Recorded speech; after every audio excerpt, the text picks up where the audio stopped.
ఎర్రగొట్టే కారం రంగు రుచి ఆచి కారం పొడి.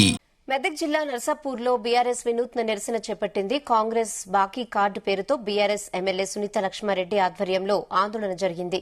ప్రజలకు బాకీ పడ్డ డబ్బులను రేవంత్ రెడ్డి ప్రభుత్వం వెంటనే ఇవ్వాలని సునీత లక్ష్మారెడ్డి డిమాండ్ చేశారు. హామీలను నెరవేర్చి మున్సిపల్ ఎన్నికలకు రావాలని సవాల్ విసిరారు. వాడవాడల్లో తిరుగుతూ కాంగ్రెస్ మోసాలను ఎండగట్టాలని ఎమ్మెల్యే సునీత బీఆర్ఎస్ శ్రేణులకు పిలుపునిచ్చారు. మరి ఇవన్నీ వాళ్ళు కూడా బాకీ ఉంటారు కదా, వాళ్ళు కూడా మనకి ఇవ్వాలి కదా, మన అకౌంట్లో వేయాలి కదా, ఇచ్చి పుచ్చుకోవాలి కదా. అందుకనే మరి కాంగ్రెస్ పార్టీ నిలబెట్టలేదు కాబట్టి టీఆర్ఎస్ పార్టీకి సపోర్ట్ చేయండి. రేపు మున్సిపల్ ఎలక్షన్స్ లో అన్ని విధాలుగా మీకు అందుబాటులో ఉంటాం.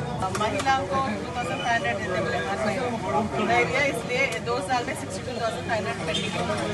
वैसा पेंशन बढ़ाते बोले 4,000 so 50,000 ऐसा सब पेंशन వికలాంగులను మున్సిపల్ టౌన్ లో నర్సాపూర్ లో మరి తిరుగుతూ ఇవ్వడం జరుగుతుంది. ప్రజల్ని చైతన్యపరచడం జరుగుతుంది. ఎందుకంటే ఈ రోజు కాంగ్రెస్ పార్టీ అధికారంలోకి వస్తే మరి 100 రోజుల్లో కల ఇవన్నీ కూడా ఇస్తామని చెప్పడం జరిగింది. 2 సంవత్సరాలు అవుతున్నా కూడా మరి దాన్ని ఊసే ఎత్తట్లేదు. కాబట్టి మరి ప్రజల్ని చైతన్యవంతపరుస్తూ మరి ఈ యొక్క బాకీ, ఎందుకంటే నిన్న ఒక ముఖ్యమంత్రి గారు ఒక మాట అనడం జరిగింది. ఏమనంటే ఒకవేళ బండ్లకు ఏదైనా వెహికల్స్ కి చలాలుంటే వాళ్ళ అకౌంట్ల నుంచి డైరెక్ట్ డిడక్ట్ చేయండి అని చెప్పేసి అన్నటువంటి ముఖ్యమంత్రి గారికి మరి ఇది కూడా గుర్తు చేస్తూ మేము ఈరోజు టౌన్ లో ప్రచారం చేయడం జరిగింది. ఏంటంటే ఈ బాకీకి సంబంధించి ఏవైతే మీరు 12 హామీలు ఇవ్వడం జరిగిందో ఈ 12 హామీలకు సంబంధించి మరి మీరు కూడా ప్రజలకు బాకీ పడ్డారు కదా, మరి మీ ఖాతాల నుంచి డైరెక్ట్ వాళ్ళకి ఏదన్నా ఆలోచన మీకు ఉందా అని చెప్పేసి కూడా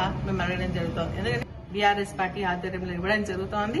గతంలో కేసీఆర్ గారు కూడా నర్సాపూర్ అర్బన్ పార్క్ వచ్చినప్పుడు కూడా మన నర్సాపూర్ టౌన్ కి 30 కోట్ల రూపాయలు ఇవ్వడం జరిగింది. అంతకుముందు కేటీఆర్ గారు ఎర్రగొట్టే కారం రంగు రుచి ఆచి కారం పొడి.